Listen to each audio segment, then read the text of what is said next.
Hello, dear student. Now we are going to see the electroanalytical technique. So first we'll see some of the introductory part that we'll see one by one. Technique like a polarography, and one more is there that you have seen in the syllabus only, amperometric titrations. Okay, so polarography and amperometric titrations. Okay, so this is what the electroanalytical technique. So what is the basic difference between polarimetry and voltammetry? Polarimetry and voltammetry. In potentiometry or potentiometry, okay, polarography or potentiometry, we can say potentiometry. The difference between two electrodes is measured. The difference between two electrodes is measured. Now, intentionally I use this sentence. The difference between two electrodes is measured. But what difference is measured? The difference is of potential. The difference is of potential. Okay. So definitely there are two electrodes now. Getting my point? So now the potential difference between two electrodes is measured. Definitely there would be one anode, now there would be the okay. The potential difference between two electrodes is measured, and the current between electrode is the current between the electrode is maintained at nearly zero current condition.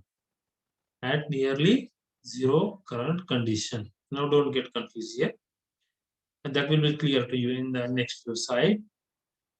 Conventionally, the potential of indicator electrode varies with the concentration of analyte. But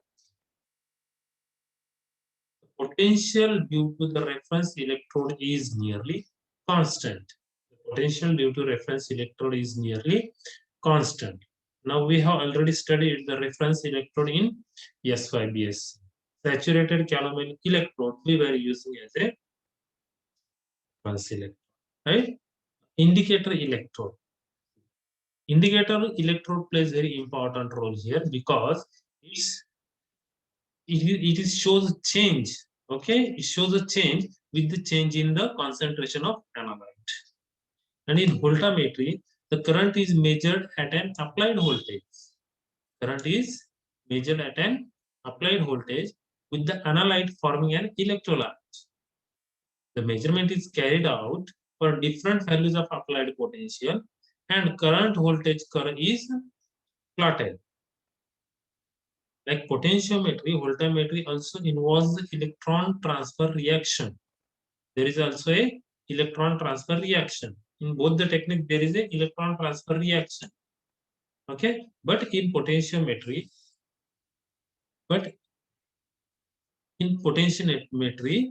there is no electrolysis. But in case of voltammetry, there is a electrolysis. There is a electrolysis. Okay, this is what the important process now here. See, polarography. So it is a voltammetric technique. Polarography is a voltammetric technique. So which one? Let me clear you. Here it is. Okay, here it is. So polarography is a voltammetric technique, and it is invented by J. Jaworski. And Charles at the Charles University. Where is that Charles University? It is in Paraguay. It is in Paraguay. Who invented this technique? J. Jaworski at the Charles University in Paraguay. Okay, so in this technique, okay, the technique involves the construction of current voltage curve. One axis you are going to take current, and the other axis you are going to take voltage or applied voltage. Okay, and that curve we are going to plot. So current from the measurement, okay, or the curve from the measurement of the current at a different voltage, as we have discussed. We are going to measure here current at the different applied voltage, okay, and then we are going to use that change in current, okay, to study the qualitative and quantitative qualitative study of elements or the ions, okay. So see what happens here. The sample solution is electrolyzed between the two electrodes, one of which is a small electrode, that is polarizable electrode. Consider this, remember this is our dropping mercury electrode, and other is a large electrode, that is a non-polarizable electrode. Okay, the resulting current voltage curve is known as a polarogram. The resulting curve obtained, current voltage versus voltage curve, which we are going to plot, is called polarogram.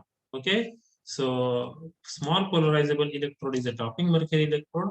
Large non-polarizable electrode is a secondary reference electrode, like a saturated calomel electrode that we already discussed in the plus side. Okay, or that is a mercury pull or pull of mercury. In rare cases, solid micro electrodes are used. Okay, so these methods are having different kind of advantages, but we'll see that will be continue in the next few slide. So here we are directly proceeding to polarizable electrode, non-polarizable electrode. Dropping mercury electrode is a polarizable electrode. Okay, saturated calomel electrode is a non-polarizable electrode. Dropping mercury electrode or polarizable electrode is a small electrode, that is called a microelectrode. Okay, compared to the non-polarizable electrode. So here the polarizable electrode does not have its own potential, and hence it acquires any applied potential. Hence it acquires any applied potential. Which electrode? Polarizable electrode. Okay, and non-polarizable electrode is having its own uh, potential. Okay, its own potential. Now, what is the basic of polarography? What is the basic of polarography? This is just a basic. Okay, actual things are explained in the next slide.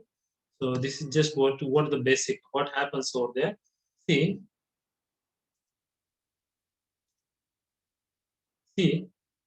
if you see here in the graph, as we have seen that we are taking potential at the x-axis and current at the y-axis. Okay, so as I told you in the FIBS only, whatever thing is there which is under our control is always taken on the x-axis. So potential is under our control. That is applied potential. We can apply any potential, but the current which is we are getting from the instrument, that we are going to take on the y-axis. Okay, this is a situation one. Okay, so from point A to B, there is a Faraday current. Okay, that is called as a non-Faraday current, not Faraday current. That is called as a non-Faraday current. Okay, according to Ohm's law, we are getting here non-Faraday current, and from here onward, from A to B, there is no electron process. Okay, but at the point B, the deposition potential of cadmium 2 plus ion reaches. So this is a plot for CdCl2 with the appreciable concentration, and the solution is stirred over here. Okay, solution is stirred in this case. Upon the solution stir करते continuous. What happens once the electrode potential of Cl2 plus ion reaches? So suddenly there is a rise in the current or spurt in the current is observed. Okay, so the rise is continuous till the solution we are stirring over here. Okay, now the cadmium ion are getting deposited on the electrode. Okay, this is what continuous increase is observed. In second situation, what we are going to do now, we are taking cadmium chloride here, but in this case, it is having very small concentration. It is having very small concentration, about 10 raised to minus 4 molar, means 0.0001 molar. 0.0001 molar. Okay, in presence of large concentration of other electrolyte called indifferent electrolyte, that is a KCl. KCl is a indifferent electrolyte. Okay, and its concentration is 0.1 molar. Concentration is 0.1 molar. Okay. And now solution is non-stirred condition. Here it was in the stirred condition with the appreciable concentration of CdCl2. Here very small concentration of CdCl2, but indifferent electrolyte like KCl along with CdCl2 is in the large concentration. Okay. Now what happens is, if you see in the diagram here, applied potential increases. Applied potential increase. Where we are taking that is in our control. So we are taking that in the, on the x-axis. Okay. So current is also, see, initially that is not increasing. Here, if you see in the diagram, current is not increasing. Okay, from point A to point B. But from here onward, it shows a continuous increasing current. Okay, till the point C. Further, it is not showing any kind of increase. Now, this is one current. Okay, this is another current which is showing rise here. Okay, and this is another current. So the initial current is called as a residual current. That is a non-Faraday current of that is observed due to the Ohm's law. That is observed due to the Ohm's law. Okay, and the ions were not depositing on the electrode. Okay, no electrode process were occurring over there. After the point B, to the point C, that the current is observed due to the diffusion of the CD2 plus ion. Due to the diffusion of CD2 plus ion. कुठलं solution आहे आता CD, हे बघा इथं काय होणार आहे, CdCl2 चं काय होणार आहे, CD2 plus 2Cl minus. CD2 plus, okay, as I don't have that kind of system, that's why I'm just trying to write with the help of mouse. That is somehow complicated thing, but still I'm trying to understand. Okay, CdCl2 hey ions देतोय आणि काय ह्याच्यामध्ये KCl, that is having higher concentration. So K plus is there and Cl minus is there. Now the CD2 plus ions are very less in concentration. The concentration is given here. And now this CD2 plus ion has to diffuse from which ion? K plus ion. Then Cl minus ions are there. Cl minus ions are there. Okay, it has to diffuse. Why it has to diffuse? Because solution is not stirred now. Initially it was stirred. In this slide, the solution was in stirring condition. Okay, here it is. But here solution is non-stirred. म्हणजे त्याला काय व्हावं लागेल, diffuse व्हावं लागेल. कुठेपर्यंत? त्याला corresponding इलेक्ट्रोडवर जायचं आहे. एनोडवर, त्या ठिकाणी, किंवा कॅथोडवर असू दे. Whatever it may be. Okay, don't get confused over here. It has to get diffused to go towards the respective electrode and to show the current. Okay, and that current is called as a diffusion current. And the current which is not increasing further, that is called as a limiting current. That is called as a limiting current. So portion AB gives you residual current, or where no deposition was there, no diffusion was there. The portion BC gives you diffusion current, that is a cathodic reduction. Okay, CD2 plus goes to the cathode, takes the electron from cathode, and it was getting deposited over there, right? That is called a cathodic reduction. The reduction which was happening at the cathode means the cathodic reduction. Okay, see here, CD2 plus ions has to diffuse through the K plus ions. Okay, as K plus ions are in a very excess, that was the reason why we call it as a diffusion current. So the solution is under non-stirred condition, and mechanical agitation cannot bring more ion to the electrode surface. That is, the migration of CD2 plus ion is prevented since it is having very small number of ions. Okay, now we have seen the limiting current also. That is the last portion over there. So in summary, we can say that polarography thus involves study of electrode process by means of electrolysis with two electrodes. One is a polarizable, other is a non-polarizable.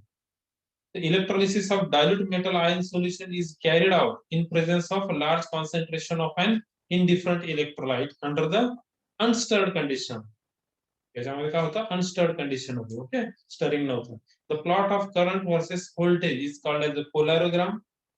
Okay, so this is what the polyarogram. The polyarogram or the polarographic curve is used for qualitative and quantitative analysis. Okay, so now we are going to see the dropping mercury electron. What is a dropping mercury electron? Okay, just me first explain you the diagram so that the remaining things will be the easier for you. Remember, always remember, whenever there is any diagram, first try to learn the diagram, remember the diagram, and then go through the theory. Then only that will become easier. If you directly go to the theory, that is somehow difficult. Okay, now see here, this is a vertical scale. Okay, the capillary, a special kind of capillary is used for this purpose. This is a latex pipe for a flexible tube. Okay, this flexible tube is attached to mercury reservoir. Mercury is filled in the leveling bulb. Okay, and here is a contact provided. Okay, we'll see whether it is anode or cathode, that we'll see in the theory. Now what happens, every time the mercury flows from this, comes over here, and from the capillary it falls in the form of drop.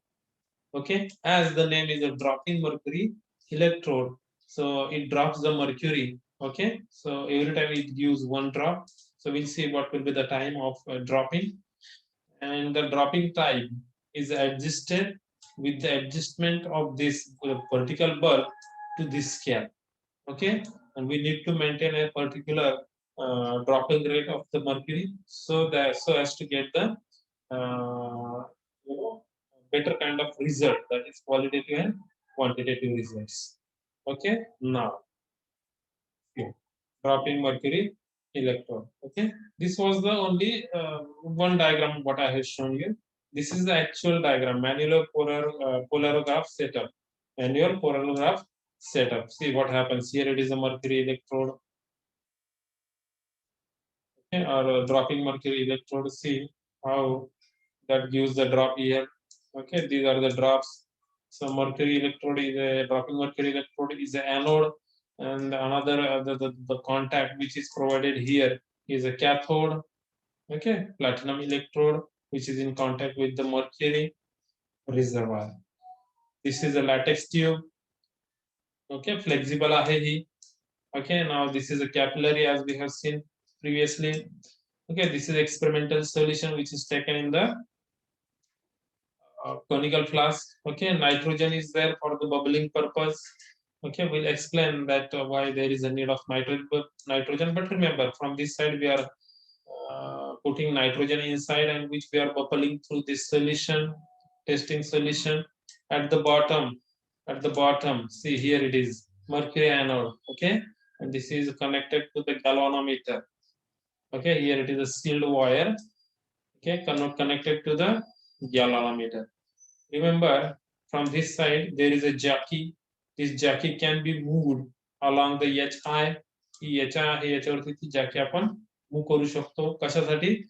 तर to apply the different potential. To apply the different potential. As we are measuring the current with respect to the change in potential. So for that purpose there is a jockey, and here is our battery.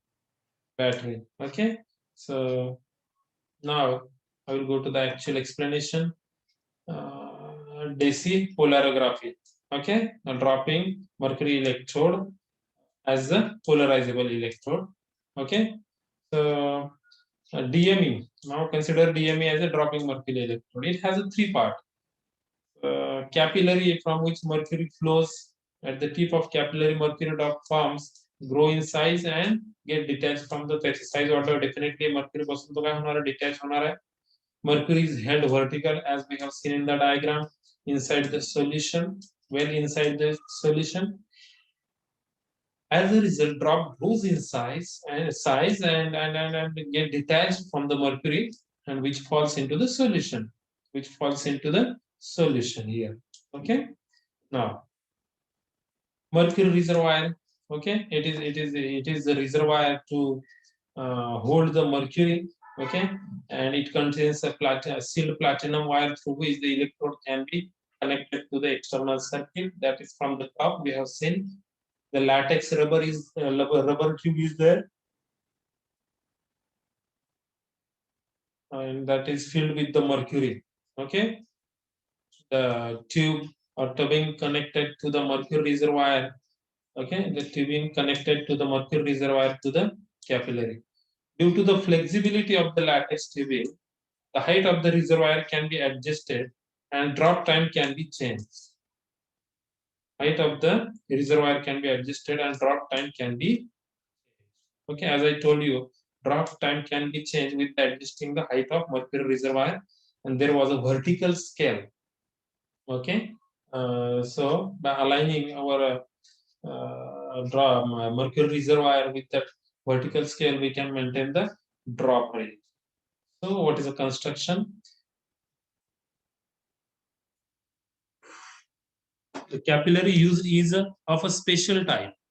Okay, it should have a uniform bore size. Outer diameter of capillary is 0.3 to 0.5 centimeter, and inner diameter is 0.03 to 0.005 mm. Okay, drop rate is maintained about 3 to 1 drop per 3 to 6 seconds. Okay, so whatever mercury used, that should be triple distilled. Is highly pure mercury is required. So in the working, we need to maintain the drop time, that is one drop per 3 to 6 seconds.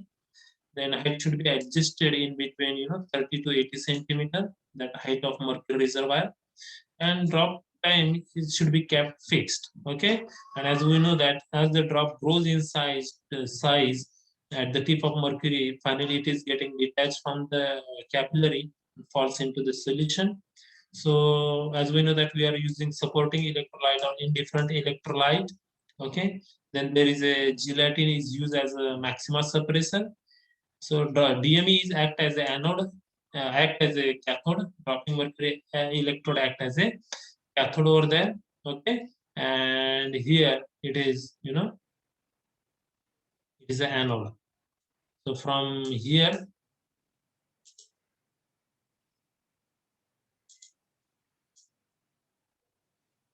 this is for the cathode. Okay, this is dipped into the. Remember, this is dipped well in contact with the mercury reservoir, even though it is looks like there is a gap, kind of gap out there. And there is an anode. है ना, हा इथे line दिसते बघा, जे की या ठिकाणी sealed wire आहे, इथे एनोड असणार आहे. Okay, so this diagram we have already explained. Okay, for understanding the theory, this is also known to you now very well. Now DME, okay, cathode DME and the anode are connected.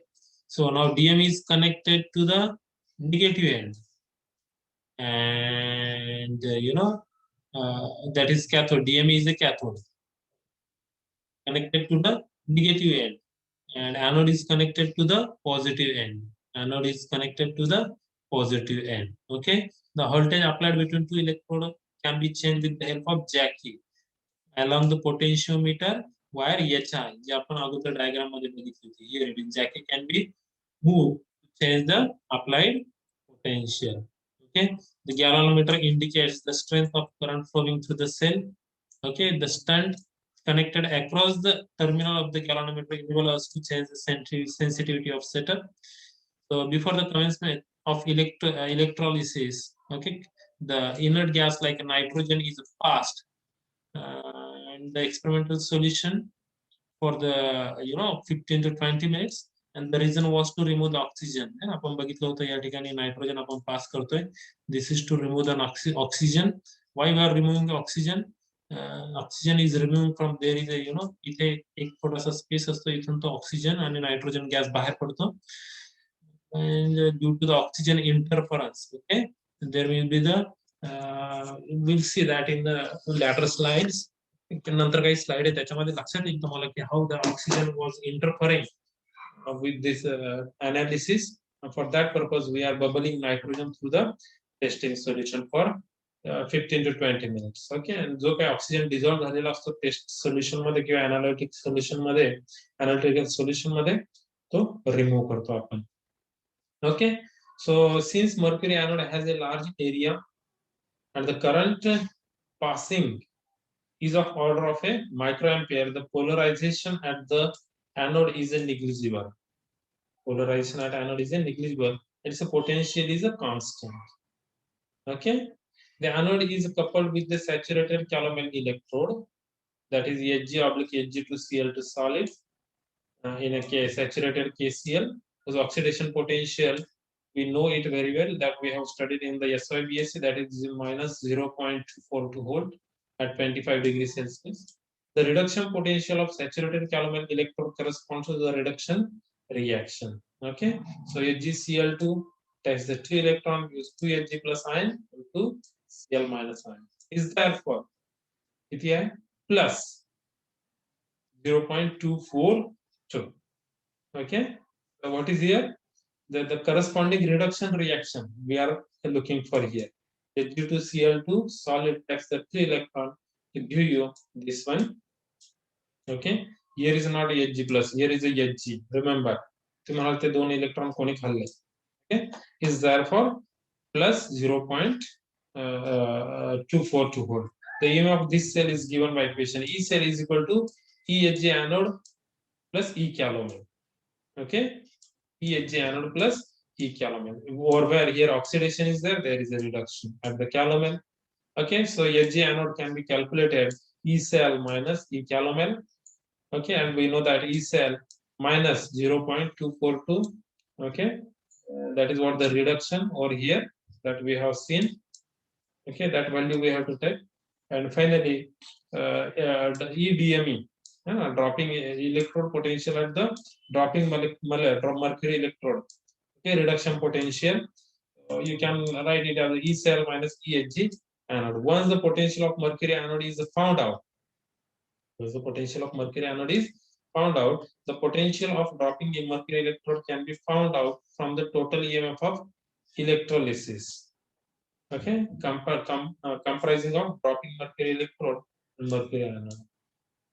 So when the current is current in microampere is plotted against the potential applied to the cell, we get a polarigram consisting of many waves. Okay, each wave corresponds to the reduction deposition of particular metal ion species. Okay, the whatever metal ion or analytical solution is there from which that metal is getting deposited at the cathode. Okay, and we are getting the current at the applied voltage. And remember, why we are using voltage over there? Because at a particular applied voltage, only particular ion are possible to deposit over there, and that will only show the flow in the current. Okay, जर तिथे चार प्रकारचे element आहे, जसं असं समजा बॅरियम आहे, cadmium आहे, हे काही त्या ठिकाणी आयन्स असतील, तर हा कॅडमियम हा पर्टिक्युलर अप्लाइड पोटेन्शियललाच तिथे डिपॉझिट होईल. मग त्या अप्लाइड पोटेन्शियलला जो करंट मिळणार आहे that is due to the cadmium ion. पुन्हा आपण अप्लाइड पोटेन्शियल वाढवलं समजा आणि ते जर बॅरियमचं असेल त्यावेळेस फक्त बॅरियम आयनच त्या ठिकाणी डिपॉझिट होणार आहे. Whatever current we are getting over there that is due to barium. Now cadmium is not going to interfere with it. Okay, hence we are taking or doing the measurement with the change in applied potential. Okay, so this is what again the diagram in which we can measure the height, wave height. Okay, the wave height is measured like जो वरचा portion आहे तिथून line draw करायची आहे, खालचा portion आहे तिथून line draw करायची आहे. ओके, आणि त्या ठिकाणी हे आपण मला वाटतं भूमितीमध्ये पण शिकलेलो आहे की याची जी हाईट आहे कशी त्या ठिकाणी फाइंड आउट करायची, जी की आपण सहज फाइंड आउट करू शकतो. And from which we can find out the half wave potential. From which we can find out the half wave potential, and that half wave potential is very, very important for the analysis of any metal ion. Okay, so I think this is enough for this lecture. Remaining part will continue in the next lecture. Yeah.